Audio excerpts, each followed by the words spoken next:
ಈ ವರುಷ ನಾವು ಕ್ರಿಸ್ತನ ಶ್ರಮ ಮರಣಗಳ ಧ್ಯಾನವನ್ನು ಮಾಡುವಂತೆ ಕೃಪೆ ಕೊಟ್ಟ ದೇವರಿಗೆ ನಾವು ಕೃತಜ್ಞತೆಯಿಂದ ವಂದಿಸಿ ಸ್ತೋತ್ರ ಸಲ್ಲಿಸ್ತೇವೆ. ಮಾತ್ರ ಅಲ್ಲ, ಈ ಒಂದು ಅವಕಾಶ ಕೊಟ್ಟಂಥ ಬಿಗ್ ಜೆ ಮೀಡಿಯಾದ ಪ್ರಶಾಂತ್ ಜತನ್ನ ಅವರಿಗೂ ಅವರ ಕುಟುಂಬಕ್ಕೂ ಮತ್ತು ಬಿಗ್ ಜೆ ಮೀಡಿಯಾದ ಎಲ್ಲರಿಗೂ ನಮ್ಮ ಹೃದಯಪೂರ್ವಕವಾದ ಕೃತಜ್ಞತೆಯನ್ನು ನಾವು ಸಲ್ಲಿಸ್ತೇವೆ. ನಾವು ಈ ಬಿಗ್ ಜೆ ಟಿ ವಿಗಾಗಿ ನಾವು ಪ್ರಾರ್ಥಿಸುವ ಮತ್ತು ನಮ್ಮೆಲ್ಲರ ಸಹಾಯ ಸಹಕಾರ ಕೊಟ್ಟು ದೇಶದಾದ್ಯಂತ ಮಾತ್ರ ಅಲ್ಲದೆ ಲೋಕದಾದ್ಯಂತ ಇದು ಪ್ರಸಾರವಾಗುವಂತೆ ದೇವರು ತಾನೇ ನಡೆಸುವುದಕ್ಕಾಗಿ ನಾವು ಪ್ರಾರ್ಥನೆಯೊಂದಿಗೂ ನಮ್ಮ ಸಹಕಾರದೊಂದಿಗೂ ಇದನ್ನು ಪ್ರೋತ್ಸಾಹಪಡಿಸುವ ಎಂಬುದಾಗಿ ನಿಮ್ಮಲ್ಲಿ ಕೇಳಿಕೊಳ್ಳುತ್ತೇನೆ. ಪ್ರಾರ್ಥನೆ ಮಾಡುವ. ಸ್ವಾಮಿ ಕರ್ತನೇ ಯೇಸುವೆ, ಪರಲೋಕದ ಜೀವುಳ್ಳ ನಮ್ಮ ತಂದೆ ದೇವ, ಈಗೋ ಸ್ವಾಮಿ, ನಾವು ಈ ಸಮಯದಲ್ಲಿ ನಿನ್ನ ಮಗನಾದ ಯೇಸುವಿನ ಶ್ರಮ ಮರಣಗಳನ್ನು ಧ್ಯಾನ ಮಾಡುವುದಕ್ಕಾಗಿ ಬಂದಿದ್ದೇವೆ ಸ್ವಾಮಿ. ಈ ವರುಷ ನೀ ನಮಗೆ ಕೃಪೆ ಕೊಟ್ಟ ದೇವರು, ನಾವು ಇದರಲ್ಲಿ ಧ್ಯಾನಿಸುವಂತೆ ಮಾತ್ರ ಅಲ್ಲ ಸ್ವಾಮಿ, ಆ ಧ್ಯಾನದ ಮೂಲಕ ನಾವು ಸರಿಪಡಿಸಿಕೊಂಡು ಕರ್ತನೇ ನಿನ್ನಲ್ಲಿ ಜೀವಿಸಲಿಕ್ಕಾಗುವಂತೆ ಇನ್ನಷ್ಟು ನಿನ್ನ ಕೃಪೆಯನ್ನು ಹೊಂದಿಕೊಂಡವರಾಗಿ ಸ್ವಾಮಿ ಅಪ್ಪ ತಂದೆ, ನಿನ್ನ ಪ್ರತಿಯೊಂದು ಕರ್ತನೆ ಕಾರ್ಯಗಳಲ್ಲಿ ನೀ ನಮ್ಮ ಮೇಲಿಟ್ಟ ಭರವಸೆಗೆ ನಂಬಿಕೆಗೆ ನಾವು ಯೋಗ್ಯರಾಗುವಂತೆ ಸ್ವಾಮಿ ನಮ್ಮನ್ನು ನಡೆಸು. ನಾವು ಹೇಳುವವರು ಕೇಳುವವರು ಮಾತ್ರವಾಗಿರದೆ ಸ್ವಾಮಿ, ಅದನ್ನು ಕೈಗೊಂಡು ನಡೆಯವರಾಗುವಂತೆ ಪವಿತ್ರಾತ್ಮನ ಮೂಲಕ ನಮ್ಮನ್ನು ನಡೆಸು ಎಂಬುದಾಗಿ ನಿನ್ನ ಮುದ್ದು ಮಗನಾದ ನಮ್ಮ ರಕ್ಷಕನಾದ ಯೇಸು ಕ್ರಿಸ್ತನ ನಾಮದಲ್ಲಿ ಪ್ರಾರ್ಥಿಸಿ ಬೇಡಿ ಹೊಂದಿಕೊಂಡಿದ್ದೇವೆ ನಮ್ಮ ಜೀವುಳ್ಳ ಸ್ವರ್ಗೀಯ ತಂದೆ ದೇವರೇ, ಆಮೇನ್. ನಮಗೆ ಕೊಟ್ಟಂಥ ವಿಷಯ ಮಂತ್ರಿಸಭೆಯ ದುರಾಲೋಚನೆ. ನಾವು ನೋಡ್ತೇವೆ, ಯೇಸುವಿನ ಸಮಯದಲ್ಲಿ ಮಂತ್ರಿಯ ಸಭೆ ಅಂತ ಒಂದಿತ್ತು.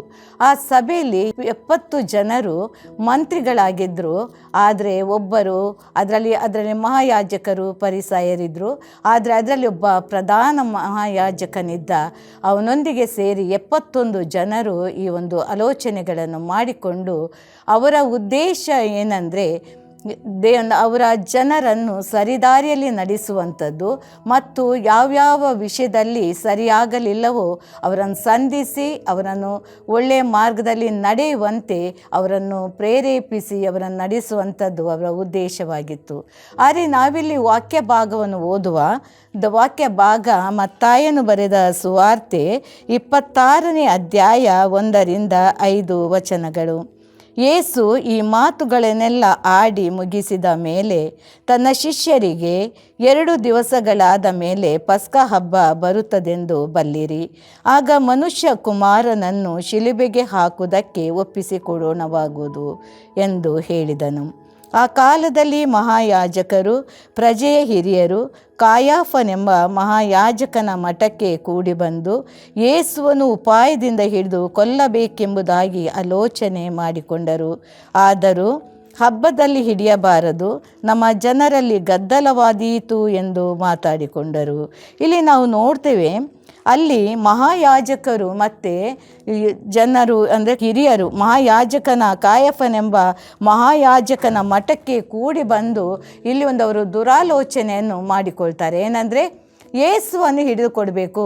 ಯಾಕೆ ಹಿಡಿದುಕೊಳ್ಳೋದು ಮಾತ್ರ ಅಲ್ಲ, ಆತನು ಕೊಲ್ಲೋಣವೆಂಬುದಾಗಿ, ಯಾಕೆ ಆತನು ಕೊಲ್ಲಬೇಕೆಂಬುದಾಗಿ ಆಲೋಚನೆ ಮಾಡಿಕೊಂಡ್ರು. ನೋಡುವಾಗ ಯಾಕಂದರೆ ಅವರು ಯೇಸುವನ್ನು ಆತನನ್ನು ಒಬ್ಬ ಬಡಗಿಯಾಗಿ ಕಂಡರು, ಆತನನ್ನು ಮರಿಯ ಯೋಸೇಫರ ಮಗನಾಗಿ ಕಂಡರು.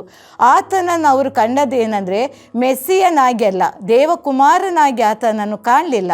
ಅವರ ಕಣ್ಣಿಗೆ ಅವನೊಬ್ಬ ಗೋದಲಿಯಲ್ಲಿ ಜನಿಸಿ ಬಂದ ಬಡವನಾಗಿ ಮಾತ್ರವಲ್ಲದೆ ತಮ್ಮನ್ನು ಯಾವಾಗಲೂ ಖಂಡಿಸ್ತಾ ತಮ್ಮ ತಪ್ಪುಗಳನ್ನು ತೋರಿಸುತ್ತಾ ಜನರನ್ನು ಗುಂಪುಗೂಡಿಸಿಕೊಂಡು ಹೋಗುವವನು ಮಾತ್ರ ಅಲ್ಲ, ನಮ್ಮ ಅಧಿಕಾರಕ್ಕೆ ಎದುರು ಬೀಳುವವನು ಎಂಬುದಾಗಿ ಅವರು ಗ್ರಹಿಸಿಕೊಂಡರು. ಮಾತ್ರ ಅಲ್ಲ, ನಾವು ನೋಡೋದಾದರೆ ಯೇಸುವಿನ ಸಮಯದಲ್ಲಿ ಆ ಜನರು ಕಾಯಾಫರಾಗಲಿ ಅಥವಾ ಮಹಾಯಾಜಕರು, ಪರಿಸಾಯರು, ಶಾಸ್ತ್ರಿಗಳು ಈ ಬಡ ವರ್ಗದ ಜನರನ್ನು ಯಾವ ವಿಷಯಗಳಿಗೂ ಅವರು ಒಳ್ಳೆತನಕ್ಕೆ ತೆಗೆದುಕೊಳ್ಳುತ್ತಿರಲಿಲ್ಲ. ಮತ್ತು ಅವರಿಗೆ ಯಾವುದೇ ಒಂದು ಅಧಿಕಾರವಾಗಲಿ ಅಥವಾ ಅವರನ್ನು ಒಂದು ಪ್ರೀತಿಯನ್ನು ನಡೆಸಿಕೊಂಡು ನ್ಯಾಯಯುತವಾಗಿ ನಡೆಸುವುದಾಗಲಿ ಅಲ್ಲಿ ಇರಲಿಲ್ಲ. ಆದ್ದರಿಂದ ಯೇಸು ಈ ಲೋಕಕ್ಕೆ ಬಂದಾಗ ಆ ಜನರೆಲ್ಲ ಯೇಸುವನ್ನು ಪ್ರೀತಿಸಿ ಆತನ ಮಾತುಗಳನ್ನು ಆಲಿಸ್ತಾ ಆತನ ಸಮಾಧಾನದಲ್ಲಿ ನಡೆಸುತ್ತಾ ಆತನ ಅನೇಕ ಕಾರ್ಯಗಳನ್ನು ಮಾಡುತ್ತಾ ಅವರೊಂದಿಗೆ ಇದ್ದಾಗ ಜನರು ಅವರನ್ನು ಯೇಸುವನ್ನು ಪ್ರೀತಿ ಮಾಡಿದರು. ಮಾತ್ರ ಅಲ್ಲ, ಯೇಸುವಿನನ್ನು ಹಿಂಬಾಲಿಸ್ತಾ ಆತನು ಹೋದ ಕಡೆಯಲ್ಲೆಲ್ಲ ಯೇಸುವನ್ನು ಹಿಂಬಾಲಿಸಿದರು. ಅವರಿಗೊಬ್ಬ ನಾಯಕ ಬೇಕಿತ್ತು, ಅವರನ್ನೊಬ್ಬ ಸಂತೈಸುವ ತಾಯಿ ಬೇಕಿತ್ತು, ಅವರನ್ನು ಆಧರಿಸುವಂಥ ಒಬ್ಬ ವ್ಯಕ್ತಿ ಬೇಕಾಗಿತ್ತು. ಅದಕ್ಕಾಗಿ ಅವರು ಜನರು ಯೇಸುವನ್ನು ಹಿಂಬಾಲಿಸೋಕ್ಕೆ ಪ್ರಯತ್ನಪಟ್ಟರು. ಆ ಸಮಯದಲ್ಲಿ ಮಹಾಯಾಜಕರು ಕಾಯಾಫರು ಏನು ಎನಿಸಿದ್ರು ಅಂದರೆ, ಇವನು ನಮ್ಮ ಅಧಿಕಾರವನ್ನು ಕಿತ್ತುಕೊಳ್ಳಿಕ್ಕೆ ಬಂದ. ಇವನನ್ನು ನಾವು ನೋಡೋದಾದರೆ ಯೋಹಾನನು ಬರೆದ ಸುವಾರ್ತೆ 12ನೇ ಅಧ್ಯಾಯದ 19ನೇ ವಚನ, ಅಲ್ಲಿ ಯೇಸು ಅರಸನಾಗಿ ಬರುವಾಗ ಅವರು ಹೇಳ್ತಾರೆ, ಕರ್ತನ ಹೆಸರಿನಲ್ಲಿ ಬರುವವನಿಗೆ ಆಶೀರ್ವಾದ, ಇಸ್ರೇಲಿನ ಅರಸನಿಗೆ ಆಶೀರ್ವಾದ ಎಂಬುದಾಗಿ. ಆಗ ಅವರು ಕೂಗುತ್ತಾ ಬರುವಾಗ ಫರಿಸಾಯರು, ಶಾಸ್ತ್ರಿಗಳು, ಮಹಾಯಾಜಕರೆಲ್ಲ ಹೇಳ್ತಾರೆ, ಇಗೋ ನಮ್ಮ ಯತ್ನವೇನು ಸಾಗಲಿಲ್ಲ, ಲೋಕವೆಲ್ಲ ಆತನ ಹಿಂದೆ ಹೋಯಿತಲ್ಲ ಎಂಬುದಾಗಿ ಅವರು ಕಳವಳಪಟ್ಟರು. ಯಾಕಂದರೆ ಜನರು ಯೇಸುವನ್ನು ಹಿಂಬಾಲಿಸ್ತಾ ಮುತ್ತುತ್ತಾ ಆತನು ಹೋದ ಕಡೆಯಲ್ಲಿ ಆತನು ಹಿಂಬಾಲಿಸುವುದಕ್ಕೆ ತೊಡಗಿದಾಗ ತಮಗೆ ಯಾವ ರೀತಿಯಲ್ಲಿ ಅಧಿಕಾರವು ಕಿತ್ತುಕೊಳ್ಳುತ್ತಾನೆ ಎಂಬುದಾಗಿ ಒಂದು, ಇನ್ನೊಂದಾಗಿ ಜನರು ತಮ್ಮನ್ನು ಎಲ್ಲಿಯೂ ಗೌರವಿಸುವುದಿಲ್ಲ ಎಂಬುದಾಗಿ ಆ ಜನರು ಕಂಡು, ಮಹಾಯಾಜಕರು, ಶಾಸ್ತ್ರಿಗಳು, ಕಾಯಾಫರು ಕಂಡುಕೊಂಡು ತಮಗೆ ತಾವು ಇಟ್ಟುಕೊಂಡಂಥ, ಅಂದರೆ ತಮ್ಮ ಕೆಲಸಗಳನ್ನು ಮಾಡೋದಕ್ಕೆ ಸಹಾಯಕರಾಗಿ ಇಟ್ಟುಕೊಂಡ ಸದ್ದುಕಾಯರು, ಓಲೆಕಾರರು ಮತ್ತು ಹೆರೋದಿಗಳನ್ನು ಯೇಸುವೆ ಎಲ್ಲೆಲ್ಲಿ ಹೋಗುತ್ತಾನೋ ಅಲ್ಲೆಲ್ಲ ಆತನ ವಿರೋಧವಾಗಿ ಮಾತಾಡುವುದಕ್ಕೂ ಆತನನ್ನು ಪರೀಕ್ಷಿಸುವುದಕ್ಕೂ ಆತನನ್ನು ಕೊಲ್ಲುವುದಕ್ಕೂ ಅವರು ಸಹ ಪ್ರಯತ್ನಪಟ್ಟರು. ಅನೇಕ ಸಾರಿ ಯೇಸುವನ್ನು ಕೊಲ್ಲಬೇಕೆಂದು ಅವರು ಕಲ್ಲು ತಗೊಂಡ್ರು. ಅನೇಕ ಸಾರಿ ಆತನನ್ನು ದೂಡಿ ನೂಕಿ ಆತನು ಕೊಂದು ಹಾಕಬೇಕೆಂಬುದಾಗಿ ಪ್ರಯತ್ನಪಟ್ಟರು. ಆದರೆ ಯೇಸು ಅವರೆಲ್ಲರಿಂದ ತಪ್ಪಿಸಿಕೊಂಡು ಹೋದರು. ಕಾರಣ ಒಂದೇ, ಆತನ ಹೆದರಿಯಲ್ಲ. ಯಾಕಂದರೆ ತನ್ನ ಕಾಲ ಬಾರದೇ ಇದ್ದದ್ದರಿಂದ ಯೇಸು ಆ ಜನರ ಎಲ್ಲ ಕಾರ್ಯಗಳಿಗೆ ಆತನ ತನ್ನನ್ನು ಒಪ್ಪಿಸಿಕೊಟ್ಟ. ಆದರೆ ಇವರು ಕಾಯಾಫರು ಮತ್ತು ಮಹಾಯಾಜಕರು ಅವರಿಗೆ ಒಂದೇ ಉದ್ದೇಶ, ಇವನನ್ನು ಒಮ್ಮೆ ಕೊಂದು ಹಾಕಿದರೆ ಇಲ್ಲಿಗೆ ಮುಕ್ತಾಯವಾಗ್ತದೆ.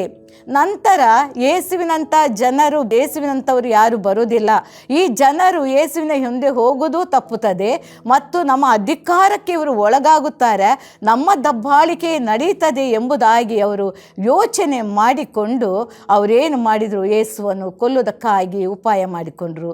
ಇಲ್ಲಿ ನಾವು ನೋಡ್ತೇವೆ ವಾಕ್ಯ ಭಾಗದಲ್ಲಿ, ಅವರು ದೇವರಿಗೆ ಭಯಪಡಲಿಲ್ಲ.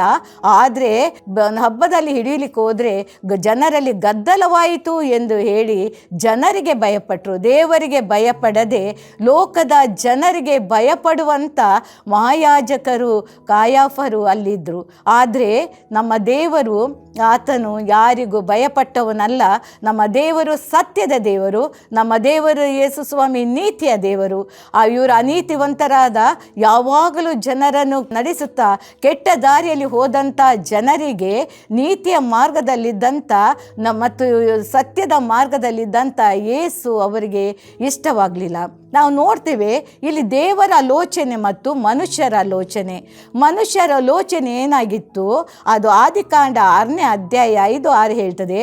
ದೇವರು ಹೇಳ್ತಾರೆ, ಮನುಷ್ಯರು ಹೃದಯದಲ್ಲಿ ಆಲೋಚಿಸುವುದೆಲ್ಲ ಕೆಟ್ಟದ್ದೇ, ಅವರು ಕೆಟ್ಟದ್ದಾಗಿರೋದನ್ನೇ ಮಾಡ್ತಾರೆ. ಅದಕ್ಕಾಗಿ ದೇವರು ಮನುಷ್ಯರನ್ನು ಉಂಟು ಮಾಡಿದಕ್ಕೆ ಪಶ್ಚಾತ್ತಾಪ ಪಟ್ಟ ಎಂಬುದಾಗಿ ವಾಕ್ಯ ಹೇಳ್ತದೆ. ಆದರೆ ದೇವರ ಆಲೋಚನೆ ಏನಾಗಿತ್ತು, ಯೆರೆಮೀಯ 29:11 ಹೇಳ್ತದೆ, ನಾನು ನಿಮ್ಮ ಬಗ್ಗೆ ಮಾಡಿಕೊಂಡ ಆಲೋಚನೆ ನಾನೇ ಬಲ್ಲೆನು. ಅದು ಅಹಿತದ ಆಲೋಚನೆ ಅಲ್ಲ, ಅದು ಹಿತದ ಆಲೋಚನೆಗಳೇ.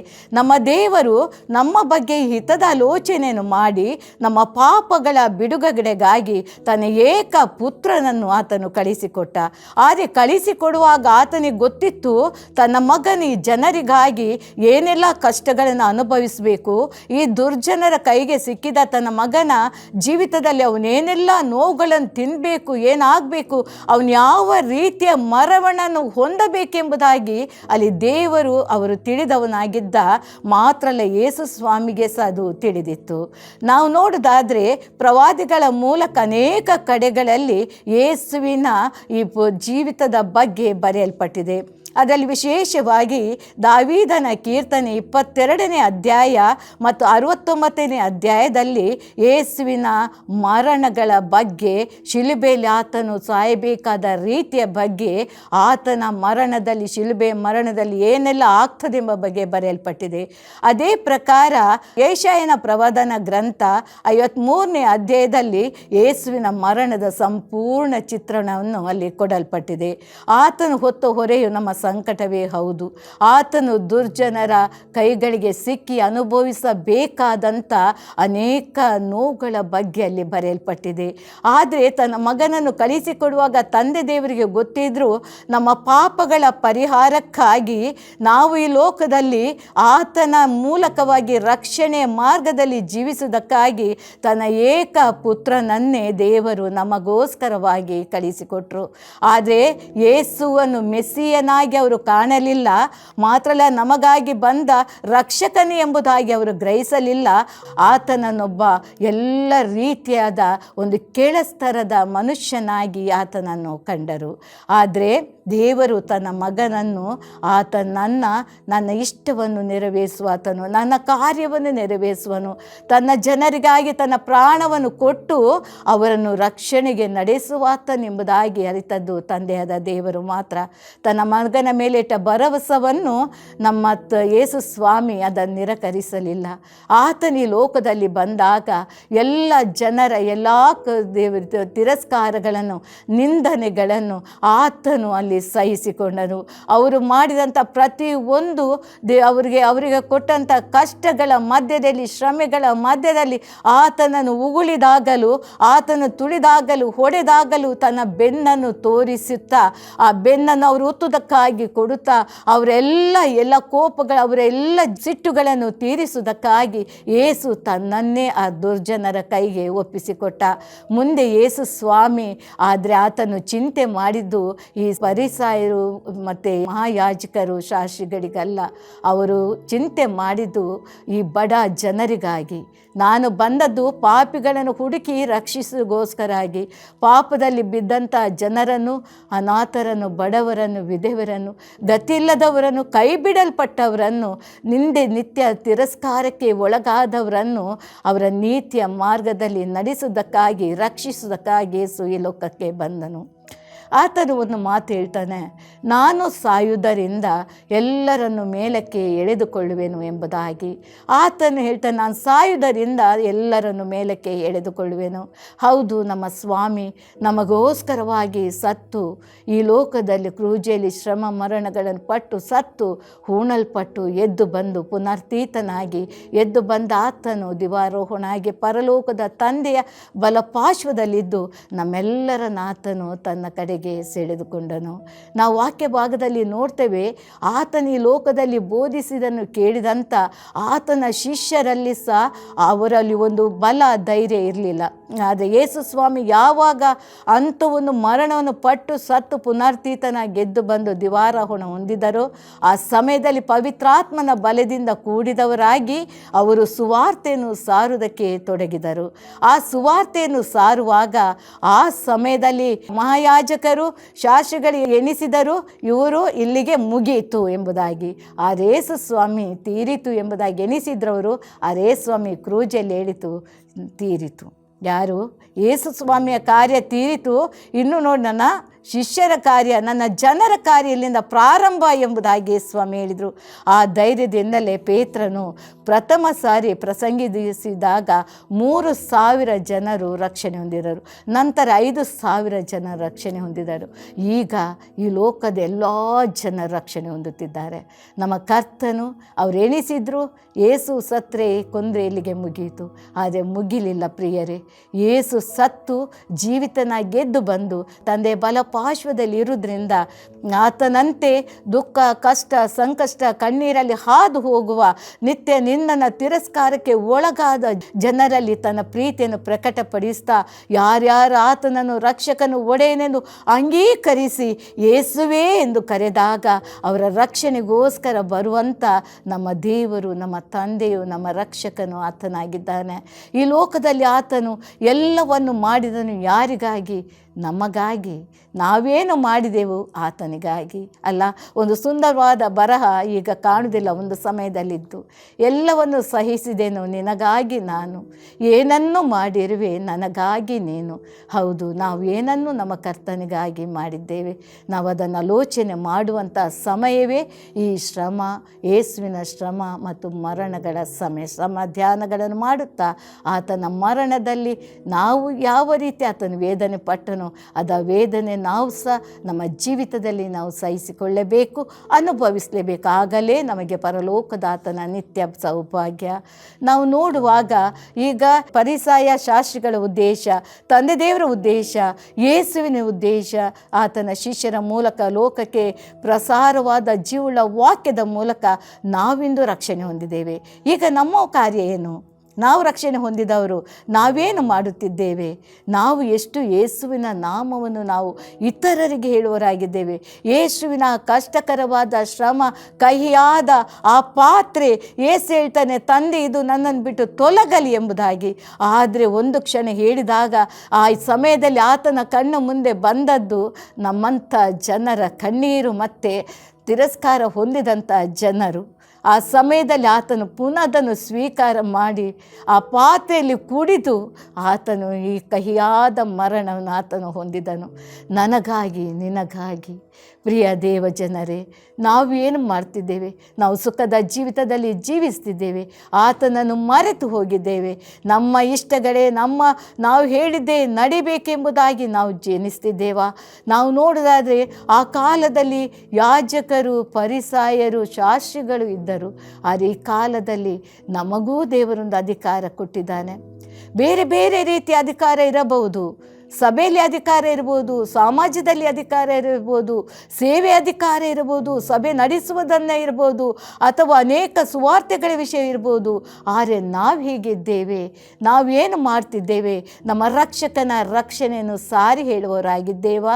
ಅಥವಾ ನಾವು ಸಹ ದಬ್ಬಾಳಿಕೆ ಮಾಡುತ್ತಾ ಈ ಹಿಂದಿನಂತೆ ಮಹಾಯಾಜಕರಂತೆ ನಾವು ಸಹ ನಮ್ಮ ಕೈ ಕೆಳಗಿರುವವರನ್ನು ನಾವು ನಡೆಸಿಕೊಂಡು ಹೋಗುವವರಾಗಿದ್ದೇವಾ? ನಾನು ಹೇಳಿದ್ದೆ ನಡಿಬೇಕು, ನಾನು ಮಾಡಿದ್ದೆ ನಡಿಬೇಕು, ನನ್ನದೇ ಶಾಸನ, ನನ್ನದೇ ಮಾತು ಎಂಬುದಾಗಿ ನಾವಿದ್ದೇವಾ? ಹಾಗಾದರೆ ಯೋಚನೆ ಮಾಡುವನ. ದೇವರೇನು ಹೇಳ್ತಾರೆ? ನಮಗೂ ಯಜಮಾನರೇ, ನಿಮಗೂ ಒಬ್ಬ ಯಜಮಾನನು ಪರಲೋಕದಲ್ಲಿದ್ದಾನೆಂಬುದಾಗಿ ತಿಳಿದುಕೊಳ್ಳಿರಿ ಎಂಬುದಾಗಿ ಆತನು ಹೇಳಿದ್ದಾನೆ. ಆ ಪರಲೋಕದ ಯಜಮಾನನ ಆಗಿದ್ದಾನೆ. ಅಧಿಕಾರ ಕೊಟ್ಟ ಆತನೇ, ಅದನ್ನು ತೆಗೆದುಕೊಳ್ಳುವ ಆತನೇ. ವಾಕ್ಯ ಹೀಗೆ ಹೇಳ್ತದೆ, ಜ್ಞಾನೋಕ್ತಿಗಳ ಪುಸ್ತಕ 29ನೇ ಅಧ್ಯಾಯದಲ್ಲಿ, ಬಹುಮಂದಿ ಸುಮಂತ್ರಿಗಳಿರುವಲ್ಲಿ ಸುರಕ್ಷಣೆ ಇರುವುದು. ಹಾಗಾದರೆ ಬಹುಮಂದಿ ಕುತಂತ್ರಿಗಳಿರುವಲ್ಲಿ ಯಾವ ರಕ್ಷಣೆ ಇರುವುದು? ಅಲ್ಲಿ ಸುರಕ್ಷಣೆಯೋ ಅಥವಾ ಯಾವ ರಕ್ಷಣೆ? ನಾವು ನಡೆಸುವ ಅಧಿಕಾರದಲ್ಲಿ ಸುಮಂತ್ರಿಗಳಾಗಿದ್ದೇವೋ ಅಥವಾ ಕುತಂತ್ರಿಗಳಾಗಿದ್ದೇವೋ? ನಾವೇ ಪರೀಕ್ಷಿಸಿಕೊಳ್ಳೋಣ. ಪರೀಕ್ಷೆ ಮಾಡುವ ಸಮಯ ಇದು ಪ್ರಿಯರೇ. ಯಾಕಂದರೆ ನಾವು ಮರಣಗಳ ಧ್ಯಾನವನ್ನು ನಾವು ಎಣಿಸ್ತೇವೆ.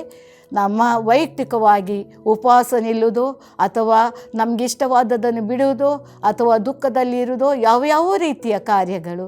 ಆದರೆ ಅದ್ಯಾವುದು ನಮ್ಮ ಕರ್ತನಿಗೆ ಬೇಕಾಗಿಲ್ಲ. ನಮ್ಮ ಕರ್ತನಿಗೆ ಯಾವುದು ಬೇಕು? ನೀತಿ ನ್ಯಾಯಗಳು ಬೇಕು, ಯಥಾರ್ಥವಾದ ಹೃದಯ ಬೇಕು. ನಾವು ಮಾಡುವ ಕೆಲಸಗಳಲ್ಲಿ ನ್ಯಾಯ ಇರಬೇಕು. ನಾವು ಜನರನ್ನು ಪ್ರೀತಿಸುವರಾಗಿರುವ ಕೊಟ್ಟ ಆಜ್ಞೆ ಎರಡೇ, ನೀವು ಒಬ್ಬರನ್ನೊಬ್ಬರು ಪ್ರೀತಿಸಬೇಕು ಮತ್ತು ನಿನ್ನಂತೆ ನಿನ್ನ ನೆರೆಯವನನ್ನು ಪ್ರೀತಿಸಬೇಕು.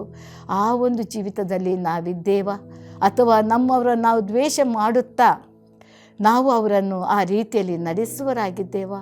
ನಮ್ಮನ್ನೇ ನಾವು ಪರೀಕ್ಷಿಸಿಕೊಳ್ಳುವಂಥ ಸಮಯ, ನಮ್ಮ ತಂದೆ ಮುಂದೆ ತಗ್ಗಿಸಿಕೊಳ್ಳುವ ಸಮಯ, ನಾವು ನಮ್ಮನ್ನು ಹೆಚ್ಚಿಸಿಕೊಳ್ಳುವ ಸಮಯ ಅಲ್ಲ.